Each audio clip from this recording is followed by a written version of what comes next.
Si je vous disais qu'il est possible de construire la maison de vos rêves sans être riche et sans avoir une fortune en poche, vous n'y croyez peut-être pas. Pourtant, c'est ce qu'a fait Monsieur Kwadwo Rémy. Mais qui est Kwadwo Rémy? Kwadwo Rémy est un simple fonctionnaire d'État employé à la mairie de Bingerville en son temps avec un revenu très modeste.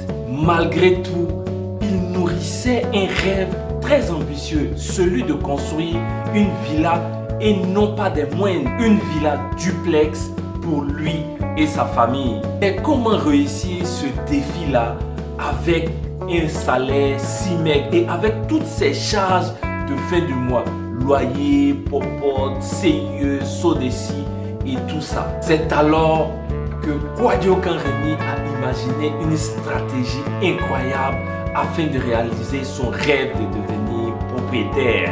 Restez avec moi jusqu'à la fin de cette vidéo et je vous dévoile la stratégie que Monsieur Kwadwo Rémy a mis en place afin que son rêve devienne une réalité avec un si petit budget et un si petit salaire pour construire sa somptueuse maison et sans jamais s'endetter.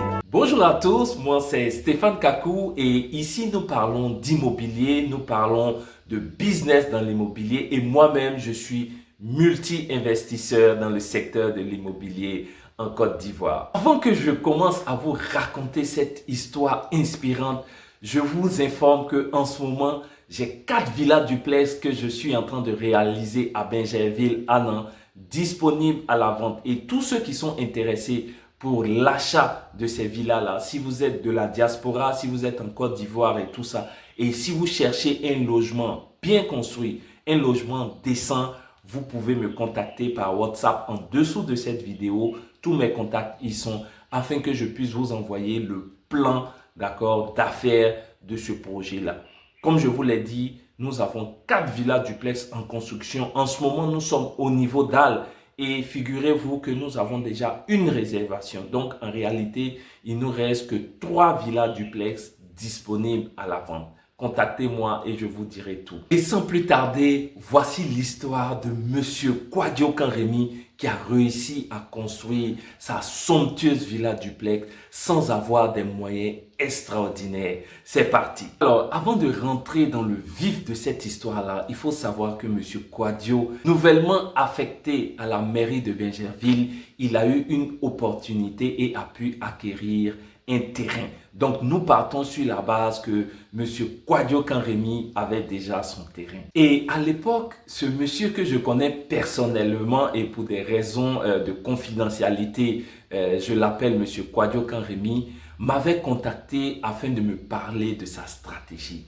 Et donc à l'époque, moi-même, j'y avais pas cru et j'ai trouvé que c'était une stratégie trop compliquée. Mais après plusieurs années, quand j'ai vu l'ouvrage qu'il a réalisé, quand j'ai vu la maison qu'il a pu construire, il fallait que je vous partage cette histoire-là. Alors, quelle a été la stratégie de Monsieur Kwadwo Rémy? Sa première étape avait été de faire réaliser les plans de sa future maison comme il imaginait.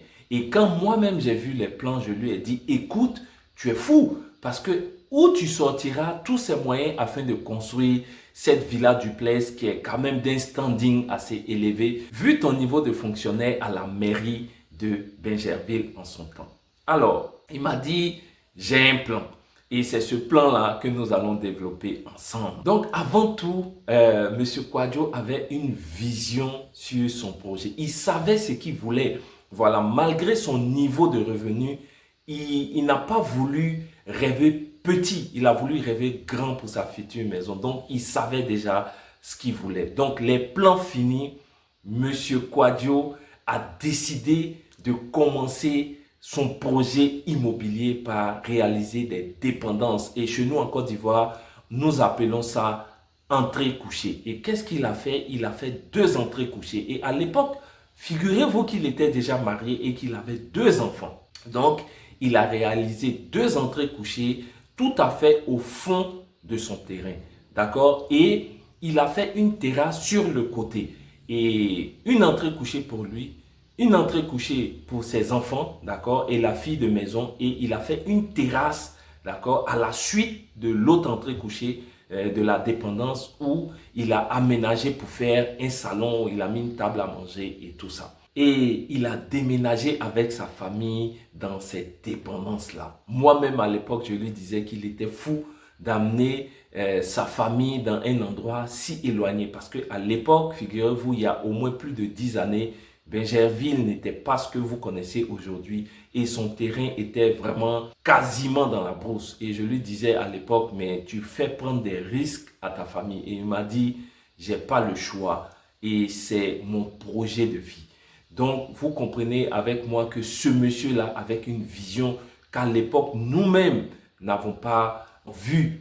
Et donc, il déménagea avec sa famille dans ces fameuses entrées couchées-là. Et lorsqu'il a achevé la construction de ces deux entrées couchées-là, je pense que M. Yao avait déjà gagné une victoire car il n'allait plus payer de loyer. Et vous allez voir que pour la suite de sa stratégie, c'est très important. Et avec les économies qu'il faisait en ne payant plus de loyer, il allait commencer à réaliser son projet petit à petit. Et qu'est-ce qu'il a fait? Il a commencé à réaliser les briques. Comme nous on dit chez nous, il a commencé à couper les briques. Toujours dans sa stratégie, ce monsieur-là est très intelligent. N'ayant pas trop de moyens, les briques qu'il devait utiliser pour la réalisation de son projet, il les a superposées afin de faire la clôture de son projet immobilier dans un premier temps. Donc, il s'est mis en sécurité avec des briques vraiment qui ont été entreposées les unes sur les autres. Donc,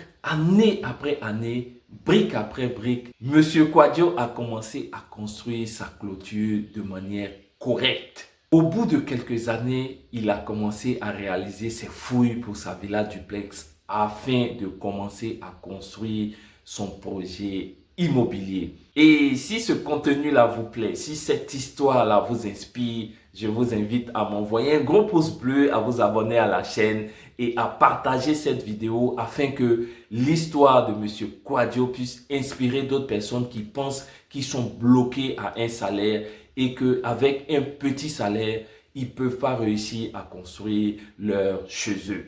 Et voyez-vous, après plus de 10 ans de sacrifice, après plus de 10 ans d'économie et de sueur, parce que ça n'a pas été facile. Construire dans ces conditions, je peux vous dire que c'est difficile. Pour moi, c'est pratiquement impossible. Mais M. Kouadio a réussi cet exploit-là. Et quelle leçon en tirer? M. Kouadio n'est pas un homme riche, mais il est riche par sa détermination. Il est riche par son courage. Il est riche vraiment par sa vision. Et aujourd'hui, j'ai bien voulu raconter son histoire. C'est vrai qu'il ne m'a pas donné l'autorisation de montrer sa maison, ni même de parler de lui, parce que c'est quelqu'un qui était dans le service public. Mais son histoire m'a inspiré. Et quand beaucoup de personnes m'appellent tous les jours pour me dire, Monsieur Kakou, nous souhaitons construire notre maison à petit budget, je peux vous dire que construire une maison quand on n'a pas les moyens, c'est une stratégie. Il faut être intelligent.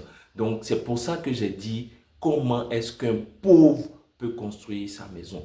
Pour qu'un pauvre puisse réussir à construire sa maison, il doit avoir des stratégies. Il doit avoir une vision de son projet immobilier et surtout, il doit faire des sacrifices afin d'y arriver. Et son histoire là nous rappelle que peu importe les moyens dont nous disposons pour construire notre maison, ce qui est important, c'est la détermination. Il est possible de réaliser ses rêves, mais un pas à la fois. Et pour terminer cette vidéo-là, j'ai un conseil à vous donner. Commencez petit, mais rêvez grand. Merci beaucoup de m'avoir suivi jusqu'à la fin de cette histoire-là. Et on se retrouve dans une prochaine vidéo. C'était Stéphane Kakou de Africa Business Success. Allez, ciao!